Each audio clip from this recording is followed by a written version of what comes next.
Arbitre corrompu, le tribunal africain du football est en alerte. La CAF, en collaboration avec la FIFA, envisagerait des sanctions sévères.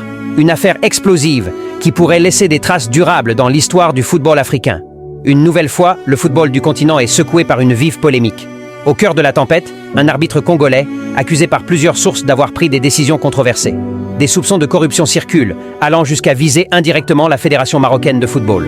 Mais ce match restera surtout marqué par une longue interruption de jeu. Un moment de tension extrême. Un pénalty accordé au Maroc, qui a immédiatement fait réagir joueurs, supporters et observateurs. Une décision jugée très sévère par de nombreux analystes.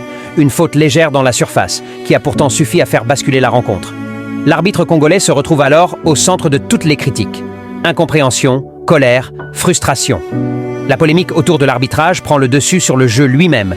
Ce pénalty devient un véritable tournant. Le rythme change, la tension explose. Les joueurs et la fédération sénégalaise refusent la décision et quittent même le terrain, rentrant au vestiaire dans un geste de protestation rarissime.